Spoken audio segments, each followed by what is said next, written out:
નમસ્કાર, મારું નામ છે ચાવડા જેનિસ. મારું નામ છે ઘેટી અવ. અમે શ્રી રિસર્ચ વિદ્યાલયમાં ધોરણ 9માં અભ્યાસ કરીએ છીએ.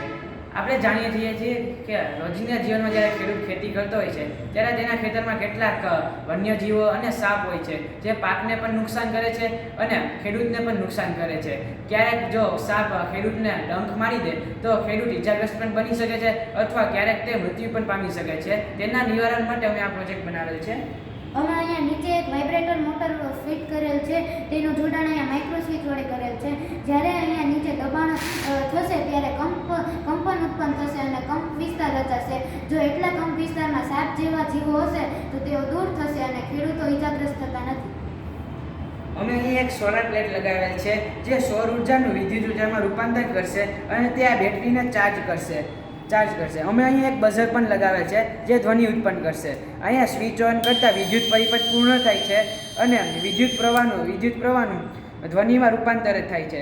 આ ધ્વનિ સાંભળી જો પાકને નુકસાન કરતા પક્ષીઓ જો ખેતરમાં હશે તો તે દૂર વયા જશે અને અમારી સ્ટિકના મદદથી માત્ર ખેડૂત નહીં પણ પાકને પણ નુકસાન નથી થતું. અહીંયા અમે એક યુએસબી મોડ્યુલ લગાડેલ છે. જ્યારે ખેડૂત ખેતરમાં ખેતી કરવા જતો હોય છે ત્યારે ખેતરમાં વીજળી જતી રહી હોય છે ત્યારે ખેડૂતને પોતાના મોબાઈલ ચાર્જ કરવા માટે અહીંયા એક યુએસબી મોડ્યુલ લગાડેલ છે જેથી તે સરળતાથી પોતાનો મોબાઈલ ચાર્જ કરી શકે છે. અમે અહીં એક લાઇટ ફિટ કરેલ છે. જ્યારે સ્વિચ ઓન કરશે ત્યારે વિદ્યુત પરિપથ પૂર્ણ થશે અને વિદ્યુત ઉર્જાનું પ્રકાશમાં રૂપાંતર થશે.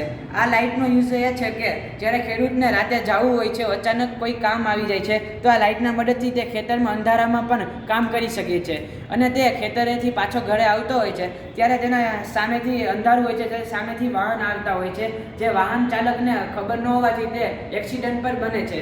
તો આ એલઈડીના મદદથી સામે વાહન આવતા અને વાહન ચાલકને ખબર પડી જશે કે સામે કોઈ આવે છે, તેથી તે વાહન સરળતાથી ચલાવી શકશે. અહીંયા અમે એક હેન્ડલ એવી રીતે બનાવ્યું છે કે ખેડૂત તેમાં તેની થોડીક જરૂરી દવાઓ અથવા જરૂરી વસ્તુઓ રાખી શકે છે.